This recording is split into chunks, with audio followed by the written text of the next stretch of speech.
भागवत गीता 17वां अध्याय का महात्म्य।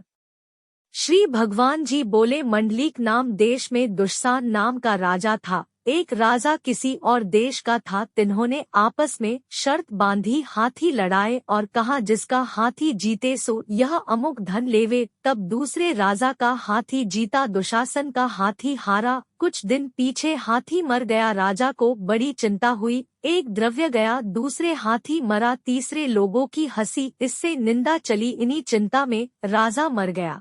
यमदूत पकड़कर धर्मराज के पास ले गए। धर्मराज ने हुक्म दिया, यह हाथी के मुंह में मरा है, इसको हाथी योनि देवो हे लक्ष्मी।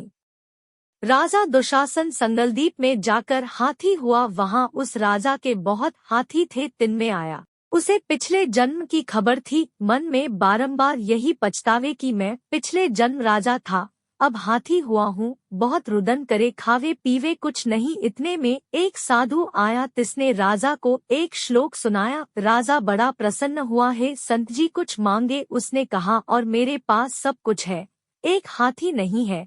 राजा ने सुनकर वही हठी दिया। ब्राह्मण अपने घर ले आया, दाना रात को दिया, वह खावे नहीं, पानी भी नहीं पिए। रुदन कर मन में विचार कर कि कोई ऐसा हो जो मुझे इस योनि से छुड़ावे। तब उस साधु ने महावत को बुलाया, पूछा कि इस हाथी को क्या दोहक है, खाता पीता कुछ नहीं। महावत ने देखकर कहा, इसको कुछ रोग नहीं है।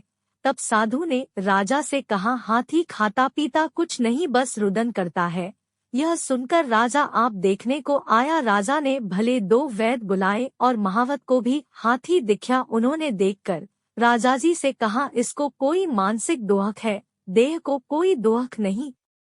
तब राजा ने कहा, हाथी तू ही बोल, कह तुझे क्या दोहक है। परमेश्वर की शक्ति से मनुष्यों की भाषा में हाथी ने कहा, राजन तू बड़ा धर्मज्ञ है, यह ब्राह्मण भी बुद्धिमान है। इसके हक का अन्न खावे, जो बड़ा धर्मात्मा हो मुझको क्यों मिले।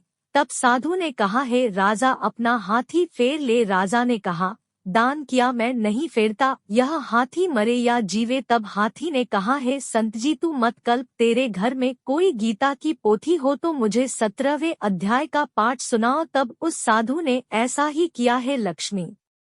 17वें अध्याय का पाठ सुनते ही तत्काल हाथी की देह छूटी। आकाश से विमान आए, देव देही पाकर विमानों पर चढ़ के राजा के सामान आ खड़ा हुआ। राजा की स्तुति करी, राजन तू धन्य है, तेरी कृपा से मैं इस अधम देह से छूटा हूँ। राजा को अपनी पिछली कहानी सुनाई। हे राजन, मैं पिछले जन्म में राजा था, हाथी मैंने लड़ाए थे, मेरा हाथी हार गया था, मैं उसी गम में मर गया। धर्मराज की आज्ञा से मैंने हाथी जन्म पाया। मैंने प्रार्थना की, मेरी गति कब होवेगी। धर्मराज ने कहा, गीता जी के 17वें अध्याय का पाठ सुनने से तेरी मुक्ति होवेगी। सो तेरी और संत जी की कृपा हुई, मैं बैकुंठ को जाता हूँ। देवदेही पाकर बैकुंठ को गया। राजा अपने घर आया।